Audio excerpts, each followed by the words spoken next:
حضور صلی اللہ علیہ وسلم کے پاس ایک مہمان آ گئے رات کے وقت میں. جب وہ آئے تو حضور نے پوچھا کھانا کھانا ہے؟ تم نے کہا کھانا ہے. جھوٹ اور بھوک کو جمع کرنا منع ہے. کہا جی کھانا ہے. تو حضور صلی اللہ علیہ وسلم نے فرمایا ازواج مطہرات کے گھروں میں پتہ کرو کچھ ہے. حضرت ام سلمہ کے گھر میں پتہ کیا تو کہا یا رسول اللہ 4 دن سے روٹی نہیں پکی. حضرت زینب سے پوچھا تو کہا حضور کئی دن سے چولہا ہی نہیں جلایا. حضرت عائشہ صدیقہ، حضرت میمونہ، حضرت سودا، تمام گھروں سے بظاہر یہ 2 جہاں کے شاہ ہیں، پر پاس کچھ رکھتے نہیں. 2 جہاں کی نعمتیں ہیں ان کے خالی ہاتھ میں. ہر چیز ہے پر فقر اختیاری ہے. کوئی شے نہ ملی تو نبی پاک صلی اللہ علیہ وسلم نے مسجد میں اعلان کیا، فرمایا کون ہے جو میرے مہمان کو روٹی کھلائے؟ ان لفظوں کا حسن کوئی حسن والا ہی سمجھ سکتا ہے. فرمایا کون ہے جو میرے مہمان کو کھانا کھلائے؟ تو ایک صحابی لے گئے اور اٹھے وہ صحابی جو صحابہ میں غریب تھے، ایک انصاری جو غریب آدمی تھے. بہت زیادہ امیر آدمی اللہ کی راہ میں خرچ نہیں کر پاتا، اس کے لیے مشکل ہو جاتا ہے. اس کے لیے بہت امیر آدمی جو ہوتا ہے نا، وہ جتنا زیادہ امیر ہوتا ہے نا اتنی دیوار اس کے گرد کھڑی ہو جاتی ہے پیسوں کی، مشکل ہو جاتا ہے اس کے لیے. غریب آدمی کھڑے ہوئے. اگرچہ میرے محبوب کے غلاموں میں جو بڑے امیر تھے وہ بھی خرچ کرنے میں بڑے آگے تھے. حضرت عثمان غنی رضی اللہ تعالیٰ عنہ، حضرت عبد الرحمن ابن عوف، حضرت ابو بکر صدیق رضی اللہ. لیکن یہ غریب آدمی کا حضور میں لے جاؤں گا، میں لے کے جاؤں گا. اور یہ بخاری مسلم ہے. حضور نے فرمایا لے جاؤ. وہ اب صحابی گھر لے گئے اور بیوی سے مشورہ کیا. بات پہ غور کرنا، ہر چیز کی بھوک دیکھی جا سکتی ہے، بچوں کی نہیں دیکھی جا سکتی. وہ انصاری حضور کے مہمان کو گھر لے گئے، جا کے بیوی سے مشورہ کیا. کہا بھلی مانس گھر میں کچھ ہے؟ تو اس نے کہا تھوڑا سا بچوں کے لیے کھانا رکھا ہے. بچوں کے لیے. بچے تو بزدل کر دیتے ہیں، بچے تو آدمی کو بزدل کر دیتے ہیں، بچے تو مار دیتے ہیں، کلیجہ پھٹ جاتا ہے بچہ بھوکا ہو تو، نیند نہیں آتی. اب صحابی اپنی بیوی سے کیا کہتے ہیں؟ کہتے ہیں بچوں کو بہلا کے سلا دے، اور رسول اللہ کے لیے نہیں، رسول اللہ کے مہمان کے لیے. بھئی نبی پاک کے لیے نہیں، حضور کے. تجھ سے در در سے سگ اور سگ سے ہے مجھ کو نسبت، میری گردن میں بھی ہے دور کا پٹکا تیرا. تجھ سے در در سے سگ سگ سے ہے مجھ کو نسبت. لمبی بات ہے. کہ بچوں کو سلا دو.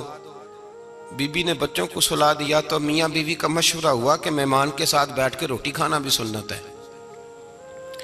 تو اب مہمان کے ساتھ بیٹھ کے کھانا بھی ہے تو کھانا ہے 1-2 آدمی کا. اب خاوند اپنی بیوی کو تیار کرتا ہے کہ میں بھی کھانے پہ بیٹھ جاؤں گا، تو بھی بیٹھ جانا.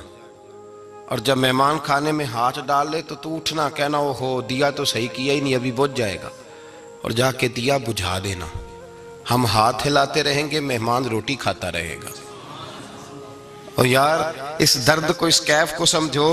گھر میں بچے بھی بھوکے، بچوں کی ماں بھی بھوکی، بچوں کا باپ بھی بھوکا. دسترخوان پہ روٹی لگ گئی، روٹیاں چن ڈالیں. بی بی اٹھی کہنے لگی او ہو چراغ تو صحیح کیا ہی نہیں، یہ تو بجھ جائے گا. حوصلے مند بی بی جس نے بچے بھوکے سلا دیے.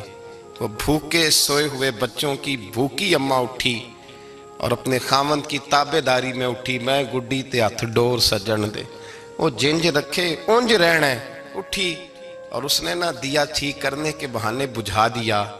مہمان روٹی کھاتا رہا اور رسول اللہ کے نوکر قربانی دیتے رہے.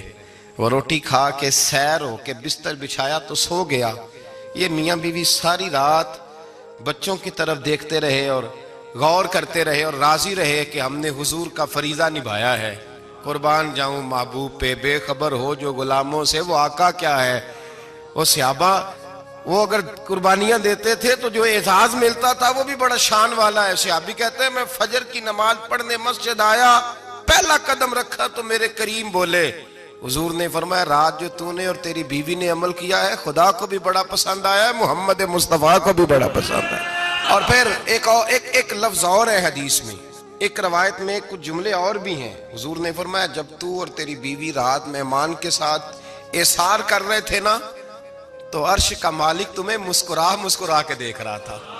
رب تمہیں دیکھ کے مسکرا رہا تھا، رب تمہیں دیکھ کے مسکرا، تر دامنی پہ شیخ ہماری نہ جائیے، ہم دامن نہ چھوڑ دیں تو فرشتے وضو کریں۔ پر میں وہ مسکرا رہا تھا کہ میرے بندے میرے رسول کی رضا کے لیے کیا کر رہے ہیں۔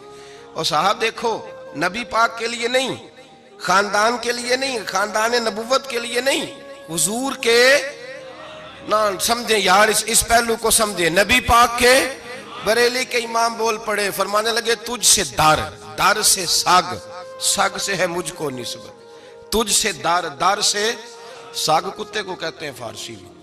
فرماتے محبوب تیرا دروازہ اور دروازے پہ کتا اور کتے کے پاس میں بیٹھا ہوں، چلو کتے کے پاس تو بیٹھا ہوں نا، میری گردن میں بھی کوئی تو پٹکا آیا ہی ہے نا، تجھ سے در سے سگ اور سگ سے ہے مجھ کو نسبت، چلو میری گردن میں بھی ہے دور کا پٹکا تیرا۔ قرآن مجید بول اٹھا، رب کریم نے فرمایا حبیب یہ تیرے غلام وہ ہیں کہ وَيُقْصِرُونَ عَلَىٰ أَنفُسِهِمْ وَلَوْ كَانَ بِهِمْ خَصَاصَةٌ، فرمایا ان کا حال یہ ہے کہ جس چیز کی شدید حاجت ہوتی ہے وہ بھی اپنے بھائیوں پہ قربان کر دیتے ہیں، وہ دے دیتے ہیں تیرے نام پہ۔ جب مکے والے مدینے آئے انصار مدینہ تو میرے مصطفیٰ کریم نے فرمایا نہ تمہاری نسلیں ایک ہیں نہ قبیلے ایک ہیں، لیکن تمہارا نبی ایک ہے، تمہارا رسول ایک، خدا ایک، کتاب ایک، تمہارا میری وجہ سے رشتہ ہے، چلو اپنے بھائیوں کے ساتھ احسار کرو، چلو احسار کرو۔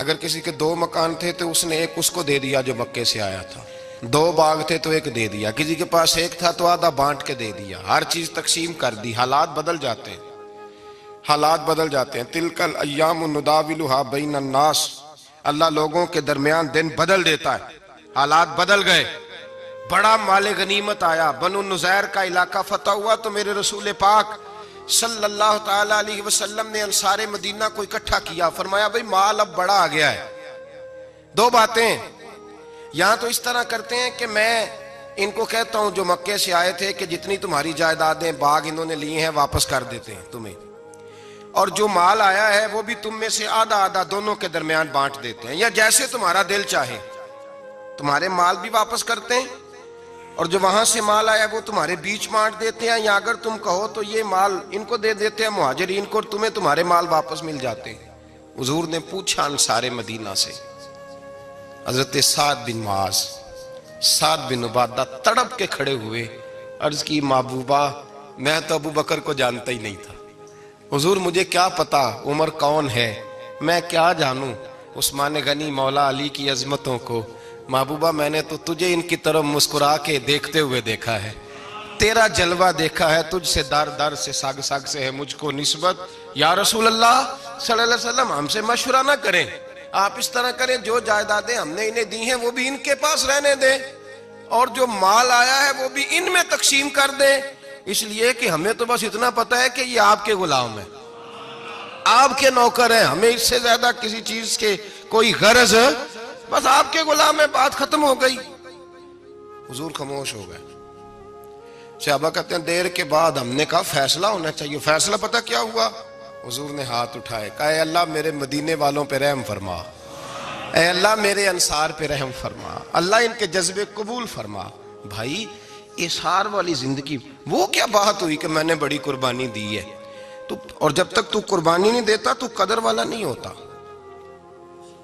جو چیز قربانی سے حاصل ہوتی ہے اس کی قدر ہوتی ہے، جو چیز مفت میں آ جاتی ہے اس کی کوئی قدر نہیں ہوتی، کوئی قدر نہیں۔ میں اکثر سوچتا ہوں کہ حضرت خواجہ اجمیری کے خلیفے اجمیر میں بھی تو ہونے چاہیے تھے نا، لیکن ان کے خلیفے اجمیر میں نہیں ہوئے، دلی میں ہوئے۔ تو میں سوچتا ہوں دلی والوں کے خلیفے دلی میں ہونے چاہیے، لیکن دلی میں نہیں ہوئے، پاک پتن میں ہوئے، تو پاک پتن والوں کے یہاں ہو جاتے۔ وہ اس لیے کہ قربانی جو دیتا ہے نا، جو دور سے چل کے آتا ہے وہ قربانی کرتا ہے، قربانی دیتا ہے، اس کو قدر زیادہ ہوتی ہے۔ ہم نے کسی شے کے لیے کبھی قربانی نہیں دی، نہ دین کے لیے، نہ قرآن کے لیے، نہ مسجد کے لیے، نہ شیخ کے لیے، نہ طریقت کے لیے، قربانی تو ہے ہی نہیں۔ تو جو شے مفت ملتی ہے اس کا نہ مزہ آتا ہے نہ قدر ہوتی ہے۔ جو چیز قربانی کر کے لیتے ہو نا، قربانی کر کے، اس کی قدر ہوتی ہے۔ کسی لیے کہا تھا کسی درویش نے، اس نے کہا تھا قدر نبیدہ ایک کی جانن دنیا دار کمینے، قدر نبی دا جانل واگے سو گئے وچ مدینے. ان سے پوچھو نا، ان سے پوچھو ان حضرات کو کتنی قدر تھی. قربانی اپنی زندگی میں دینا سیکھیں. ایک ہوتی ہے بندے کی ذاتی خواہش، اس کو کچلنا بڑا مشکل ہوتا ہے. قربانی بڑی ضروری چیز کا نام ہے، اور جو قربانی دینا سیکھ جاتا ہے وہ بچ جاتا ہے. کتیا 6 بچے جنم دیتی ہے لیکن قربانی نہیں نہ دیتی بچوں کی، تو ریوڑ نہیں بنتے، اجڑ نہیں بنتے. بکری 2 بچے پیدا کرتی ہے اور سال کے بعد ہزاروں بچوں، لاکھوں بچوں کی قربانی دیتی ہے، پر پھر بھی جدھر جاؤ بکرے ہی بکرے نظر آتے ہیں. جو قربانی دینا سیکھ جاتا ہے نا، یزید نے کوئی قربانی نہیں دی، اس لیے کوئی شخص بھی کھڑا ہو کے نہیں کہتا، حالانکہ 14-15 بیٹے تھے یزید کے، کوئی بھی کھڑا ہو کے نہیں کہتا میں اس کی نسل میں سے ہوں. امام حسین نے ساری قربانی دے دی. ایک زین العابدین بچے تھے، پوری دنیا میں اللہ نے سید عطا فرمائے ہوئے ہیں. جو قربانی دینا سیکھ جاتا ہے وہ بچ جاتا ہے. ہم نا قربانی کیا، ہمارے پاس تو اضافی شے ہے وہی دینے کو تیار نہیں. جب آپ تیار ہی نہیں تو سودا ہی نہیں کر، آپ نکلے ہی نہیں میدان میں، تو حاصل کیسے ہو؟ حصول تو تب ہوگا نا جب آپ کوئی انویسٹمنٹ کریں گے. تو آپ انویسٹ ہی نہیں کر رہے تو بھائی آپ نے پودا ہی نہیں لگایا تو پھل کیسے ملے؟ قربانی نہیں دی تو وہ درجہ کیسے ملے؟ اس کے لیے تو قربانی ضروری ہے. اب تمام صحابہ کی زندگی پڑھ لیں، حضرت ابو بکر سے لے کر حضرت بلال تک، یہ سارے قربانی والے ہیں. آپ تمام اولیاء کی صفت پڑھ لیں، غوث اعظم، جیلانی، داتا علی اجویری، خواجہ معین الدین، یہ سب قربانی والے لوگ ہیں. قربانی دیتے رہے تو بچے ہوئے ہیں. ان کے جو ساتھ تھے وہ بھی قربانیوں والے تھے. قربانی حصہ ہے طریقت کا، قربانی ضروری ہے. اور ہمارے صوفیاء تو کہتے ہیں جس شخص نے تصوف میں آ کے قربانی نہیں دی. بزرگوں کے پاس ایک شخص آیا، غالباً خواجہ نظام الدین محبوب الہی کی بات ہے، میرے ذہن میں نام پورا نہیں سما رہا. تو ایک مرید نے آ کے کہا حضور زکوٰۃ کتنی دینی ہے؟ فرمایا 2.5%. تھوڑی دیر کے بعد حضرت نصیر الدین چراغ دہلوی آ گئے، کہا حضور اللہ کے راستے میں کتنے دینے ہیں؟ فرمایا 50%. ایک ساتھی قریب بیٹھا تھا، اس نے کہا پہلے کے لیے 2.5% کا فتویٰ تھا، اس کو کہہ دیا دے دے. چند منٹ گزرے تو حضرت امیر خسرو بھی آ گئے، کہا حضور زکوٰۃ کتنی دینی ہے؟ فرمایا جو ہے سارا ہی لے آ، تیری 100% ہے. تو وہ ساتھی جو قریب بیٹھے تھے اس نے کہا بابا فتوے علیحدہ علیحدہ ہیں. فرمایا فتویٰ ایک ہی ہے، بندے علیحدہ علیحدہ ہے. فتویٰ ایک ہی ہے، مجھے پتہ ہے کون کتنے دے سکتا ہے. وہ جس کو میں نے 2.5% کہا ہے وہ بھی جا کے حساب کتاب کرے گا، اس نے 2.5 بھی پورا نہیں دینا. فرمایا جس امیر خسرو کو میں نے کہا نا سارا لے آ، اس کا دل کرے گا میں اپنا مکان بھی توڑ کے لے آؤں. میں نے فتویٰ ایک ہے، بندہ دیکھ کے بات کی ہے. بھائی قربانی نہیں ہے، اظہار ہی نہیں ہے، جذبہ ہی نہیں ہے، ہمارا مزاج ہی نہیں ہے. لیکن نا یہ اب ایک تو شریعت کی قربانی ہے نا، یہ تو اس پہ بھی لوگ بڑا سوچیں گے، اس پہ بھی لوگ بڑا سوچیں گے. فتوے پوچھتے پھریں گے کہ جی میرے اوپر تو ابھی میں نے تو 15,500 قرضہ دینا ہے، دوں کہ نہ دوں، کون سی دوں؟ فتوے پوچھیں گے. دینے کی دفعہ فتوے پوچھیں گے اور لینے کی دفعہ چھٹی، جو آتا ہے آنے دو. کبھی لینے کی دفعہ بھی فتویٰ پوچھنا صاحب کہ یہ مجھے اتنا مال آ رہا لے لوں کہ نہ لوں. وہ لے لیا، قابو کر لیا. جب دینے کی باری آئی تو فتویٰ احصار کریں. اور احصار صفت ہے مسلمان کی، یہ احصار کرنے لگتا ہے تو بچنے لگ جاتا ہے، اس کا فائدہ ہونے لگ جاتا ہے. قربانی دینے لگ جاتا ہے تو بچ جاتا ہے. کسی نے کہا تھا سن اے مسلمان، یہ نقطہ فیض قرآنی میں ہے، عظمت و اسلام اور مسلم صرف قربانی میں ہے. اگر تو جینا چاہتا ہے تو قربان ہو، اپنے مزاج میں قربانی. اور ایک عیسائی اسکالر تھا امریکہ کا، صرف ایک حدیث پڑھ کے مسلمان ہو گیا، کلمہ ہی پڑھ گیا. حدیث کیا ہے؟ جنگ یرموک ہے. تو 7 صحابہ زخمی ہیں، چور چور زخموں سے لیٹے ہوئے ہیں، گرمی بڑی شدید ہے. العطش العطش، پیاس پیاس پیاس پکارے ایک صحابی. ایک آدمی دوڑا دوڑا آیا، پانی کا برتن ہاتھ میں ہے، اس کے منہ کے قریب پانی کیا تو قریب ایک اور زخمی نے کہا میں بھی پیاسا ہوں. زخموں سے چور چور شخص نے، میدان میں پڑے ہوئے آدمی نے کہا یار پہلے اسے پلا دو، وہ زیادہ پیاسا ہے. وہ کہتا ہے میں جب اس کے پاس گیا، اس کو پانی دینے لگا تو ایک آدمی قریب سے اور بولا یار میرے تو زبان پہ زخم ہے، دوڑ کے آؤ، بڑی پیاس ہے۔ کہتا میں نے پانی کا کٹورا اس کے قریب جو کیا تو چوتھا بول پڑا۔ اس نے کہا ادھر لے جاؤ یار، میرا گزارا ہو جائے گا، کام چل جائے گا۔ وہ کہتا پانچواں بول پڑا تو چوتھے نے انکار کر دیا، میں نہیں پیوں گا، پہلے اس کے پاس لے جاؤ۔ کہتا حد ہو گئی۔ ساتویں تک میں آیا، اور جب میں ساتویں تک آیا تو پہلے نے پھر چیخ ماری۔ تو فرماتے ہیں وہ ساتواں کہنے لگا نہیں ادھر لے جا یار، اس کو پیاس زیادہ لگی ہوئی ہے۔ کہتے ہیں جب میں اس تک گیا تو وہ جام شہادت نوش کر چکا تھا۔ پلٹ کے دوسرے کے پاس آیا تو وہ بھی فوت ہو گیا۔ تیسرے کے پاس آیا تو وہ بھی رب کریم کی بارگاہ ناز میں حاضر ہو گیا۔ ساتوں شہید ہو گئے۔ تو پانی کا کٹورا میرے ہاتھ میں رہا۔ میں کبھی آسمان دیکھتا، کبھی زمین دیکھتا، کبھی پانی دیکھتا، کبھی میں ان 7 شہیدوں کے چہرے دیکھتا۔ پھر دل میں خیال آیا یہ تو گردنیں کاٹنے والے تھے، یہ تو ایک دوسرے کو قتل کرنے والے تھے، یہ تو خون پینے والے تھے۔ آج یہ سارے اس لیے کر رہے ہیں کہ سارے محمد عربی کے غلام بن گئے، رسول اللہ صلی اللہ علیہ وسلم کے نوکر بن گئے۔ وہ کہتا میں نے حدیث پڑھی تو میں مسلمان ہو گیا۔ میں نے کہا یہ جذبے دنیا دار بندہ پیدا نہیں کر سکتا، یہ جس نے جذبہ پیدا کیا ہے وہ اللہ کا سچا رسول ہے۔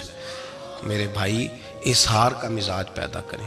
قربانی تو نہیں رہی معاشرے میں، اظہار ہی تو نہیں ہے۔ ہم روایتیں پڑھتے ہیں، سنتے ہیں، لیکن آپ یقین کریں پنکھے کے نیچے مسجد میں ایک دوسرے کو جگہ دینے کو تیار نہیں۔ پھر پنکھا ہے نا چل رہا ہے تو کوشش ہے کہ مجھے عین اس جگہ ملے جہاں پنکھا چل رہا ہے۔ اتنا بھی اظہار کرنے کو لوگ تیار نہیں، اتنا بھی۔ اور درجے بڑے بڑے لینے چاہتے ہیں، بڑے بڑے درجے۔ وہ ہمارے پاس لوگ آتے ہیں، 2-4 لفظ لکھے ہوتے ہیں نا نام کے ساتھ، کوئی علامہ لکھ دیتا ہے، کوئی پیر صاحب لکھ دیتا ہے، تو لوگ بڑی باتیں پوچھ لیتے ہیں۔ کئی دفعہ آ کے پوچھتے ہیں میرا زیارت کرنے کو دل کرتا ہے۔ میں کہتا ہوں یار تو نے آخری سیڑھی پہ پیر رکھ دیا ہے، بالکل آخری پہ۔ دل تو تیرا جس چیز کو کرے گا تو وہ کرنے لگ جائے گا۔ پہلے شروع تو حضرت جنید بغدادی رحمت اللہ تعالی علیہ، وہ دریا کنارے کھڑے تھے تو آپ دریا کے اندر پیر رکھا آگے جانے کے لیے۔ یہ اعلیٰ حضرت نے لکھا ہے واقعہ ملفوظات شریف میں۔ دریا پار کرنے کے لیے پیر رکھا تو ایک شخص کہنے لگا حضور مجھے بھی ساتھ لے لیں۔ آپ نے فرمایا میں دریا پار کروں گا تو اس طرح کرنا، میرا کرتا پکڑ لے اور یا جنید یا جنید کہنا شروع کر دے۔ یا جنید یا جنید، اس پہ فتویٰ بھی لگ جاتا ہے، پر کیا کرے، اب مسئلہ تو صحیح ہے نا۔ تو پیر میرا پیچھے سے کرتا پکڑ لے اور یا جنید کہہ، وہ کہتا ہے پیر رکھا نا حضرت نے پانی میں تو میں بھی پیچھے۔ تو حضرت جنید بغدادی کیا کہتے ہیں یا رحمان یا اللہ، یا رحمان یا اللہ، وہ خود یہ پڑھ رہے ہیں اور مجھے لگایا یا جنید پہ۔ کہتے ہیں دریا میں وہ بھی چلنے لگے تو میں بھی، یوں لگا جیسے پکے فرش پہ چل رہے ہیں۔ کہتے ہیں تھوڑا سا گزرا تو میں نے کہا بابا خود یا رحمان یا اللہ کہہ رہا ہے اور مجھے یا جنید پہ لگایا ہوا ہے، تو چلو میں بھی یا رحمان یا اللہ پڑھتا ہوں۔ کہتے ہیں میں نے یا رحمان یا اللہ کہا تو میں ڈوبنے لگ گیا، دریا میں ڈوبنے لگا۔ تو حضرت فرمانے لگے تجھے کہا نا یا جنید کہہ، کہتے پھر یا جنید کا تو پھر اوپر آ گیا۔ تھوڑا اور جا کے اب شیطان باز تو آتا نہیں، الذی یوسوس فی صدور الناس، یہ جاتا تو دل تک ہے نا، باز تو آتا نہیں۔ دن میں 36 دفعہ تو مشورہ دیتا ہے کہ سیدھی نماز پڑھو، یہ کس چکر میں لگ گئے، روز تو تقریر کرتا ہے۔ کہتا پھر دل میں وسوسہ آیا تو پھر میں نے جا کے کہا کہ یہ مجھے خود یا رحمان یا اللہ اور میں یا جنید۔ پھر میں نے کہا یا رحمان یا اللہ تو پھر ڈوبنے لگا۔ کہتے ہیں بابے نے پکڑ کے نکالا، کہا چپ کر کے یا جنید کہہ اگر پار جانا ہے تو، یا جنید کہہ۔ کہتے کنارہ آ گیا تو میرے دل میں خود ہی تھی، وسوسہ تھا کہ بابا تو یا رحمان یا اللہ کہے تو ترے، میں کہوں تو ڈوبے۔ میرے دل میں وسوسہ تھا۔ اللہ والے ادھار تو رکھتے ہی نہیں نا، جو بات دل میں آتی ہے وہ بیان پہلے کر دیتے ہیں، ادھار تو ہے ہی نہیں ان کے ہاں۔ وہ تو کہتے ہیں تجھے بولنے کی گنجائش ہی نہیں دیں گے، تیرے سوال دل میں ہوگا جواب ہماری زبان پہ ہوگا۔ یہ تو چکر ہی نہیں نا، بالکل کوئی کھاتا ہی نہیں۔ رب کریم کا بندہ تو بات ہی وہ کرتا ہے جو کو دل میں لے کے آتا ہے۔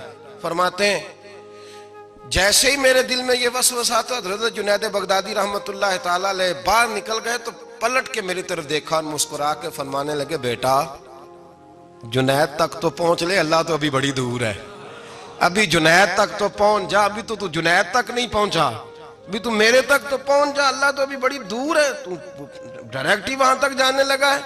شروع تو ہو ابھی، تو یہاں لوگ سیدھا ہی آ کے کہتے ہیں زیارت کرنی ہے۔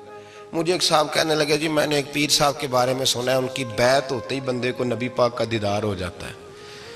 میں نے کہا ٹھہر جا ذرا، اس کو بھی کہہ بریک پہ پیر رکھے، بیعت کرتے ہی دیدار ہو جاتا ہے۔ یہ کچھ لوٹ سیل ہے؟ زندگی گزر جاتی ہے انسان کی، مر جاتا ہے، اور جس کو حضور کا دیدار ہو پھر بچ جائے، پھر قائم رہے، پھر اس کی زندگی نہ بدلے، پھر اس کا دنیا سے کوئی تعلق رہ جائے۔ یہ پوچھ ابو بکر صدیق سے جنہیں دیدار ہوا تھا، جب دیدار ہوا تو یار رہا ہے، باقی کوئی شے بھی نہیں رہی، پھر محبوب رہے اور کچھ بھی نہیں بچتا۔ تو وہ کس طرح کا ہے جو دیدار بھی کراتا ہے اور پھر کہتا جاؤ دکان بھی کھول لو جا کے؟ یہ کیسی بات؟ وہ ایک منزل ہے، وہ اپنی جگہ پہ آ کے آتی ہے، اور یہی بہتر ہے کہ پردوں میں وہ پردہ پوش رہے۔ وہ اگر پردے اٹھا دے تو کسے ہوش رہے، پھر مشکل ہو جاتا ہے معاملہ، مشکل ہو جاتا ہے۔ تو بھائی یاد رکھیں، قربانی دینا سیکھیں، اثار کرنا سیکھیں، اور صفر سے شروع کریں۔ زندگی میں ہم لینے کے چکر میں پڑ جاتے ہیں تو نقصان اٹھاتے ہیں۔ عقل کے گھوڑے کم دوڑائیں، محبت کے ساتھ عمل زیادہ کریں، دماغ کا استعمال کم کریں اور عمل زیادہ کریں، زیادہ عمل کریں، ورنہ شیطان تو نماز بھی نہیں پڑھنے دے گا۔ وہ تو کہے گا کہ جناب چلو ٹھیک ہے اللہ نے معافی کر دینا ہے نا، وہ تو کچھ بھی نہیں کرنے دے گا۔ دماغ کا استعمال کم کریں اور عمل زیادہ کریں، جد و جہد زیادہ کریں، اظہار کریں، قربانی کریں، اپنی زندگی میں کریں، کسی کے لیے کچھ اظہار کریں، کسی کو کچھ دیں۔ یہ جو ہم اولاد کے لیے قربانی دیتے ہیں نا، تو یہ قربانی نہیں ہوتی، یہ لالچ ہوتا ہے، یہ سودا ہے۔ پتہ ہے آپ کو یہ سودا ہے؟ ہم بچپن میں ان کی خدمت کریں گے، یہ بڑھاپے میں ہماری خدمت کریں گے، تو یہ تو تجارت ہے، یہ کوئی اصول نہیں۔ میرے بچے بڑے ہو گئے تو مجھے خیر صلی اللہ، یہ تجارت ہے بھائی، یہ تجارت ہے، یہ قربانی نہیں، تو تجارت ہے۔ یہ آپ جو کر رہے ہیں یہ تو کمیٹی ڈال رہے ہیں آپ، اور چونکہ نیت یہ ہوتی ہے خدمت کی، تو پھر نصیب والوں کو خدمت ملتی ہے، قسمت والوں کو ملتی ہے۔ ورنہ بچے کہتے ہیں ابا جی ٹھیک ہے آپ نے ہماری خدمت کی تو سارے کرتے ہیں، آپ نے کوئی نوکی تھوڑی کی ہے، چھٹی آپ وہاں بیٹھیں، چائے ملے گی وقت پہ پہنچے گی، لیکن آپ مداخلت نہ کریں کسی چیز کے اندر، تجارت نہ کریں، اظہار کریں، قربانی کریں۔ ہمارے صوفیاء یہ کہتے ہیں اولاد سے بھی توقع نہ کرو خدمت کی، نہ توقع کرو، بس یہ کہو کہ میرا رب مجھے بڑھاپے۔ دیکھیں نا نبی پاک صلی اللہ علیہ وسلم نے دعا مانگی، اے اللہ ارذل العمر ہونے سے بچا، عمر کے اس حصے سے بچا جس میں دوسروں پر انسان بوجھ بن جاتا ہے، دعا مانگ۔ تو یہ لالچ بھی نہ کبھی زندگی میں رکھیں کہ میری فلاں آدمی خدمت کرے گا، یہ لالچ بھی برا ہے، اس پر بھی توجہ نہ کریں۔ اپنی دنیا آپ پیدا کر اگر زندوں میں ہے، سر آدم ہے، ضمیر کن فکاں ہے زندگی، یاد رکھیں۔ ہوش آنے سے لے کر اپنا یہ ذہن بنا لیں کہ میں آج سے اپنے آپ کو خود چلاؤں گا، میں سایہ دوں گا، بھکاری مان کے کبھی کسی سے سہارا مانگوں گا نہیں، سہارا دیں، کسی کے لیے قربانی دیں، اظہار کریں، جد و جہد کریں۔ جو چیز آپ کے بس میں ہے وہ تو ہے، جو بس میں نہیں اس میں بھی کوشش کرنے کی آپ کوشش کریں، تگ و دو کریں۔ قربانی سے انسان سنور جاتا ہے، بن جاتا ہے۔ اللہ تبارک و تعالی ہمیں سنورنے اور بن جانے کی توفیق عطا فرمائے۔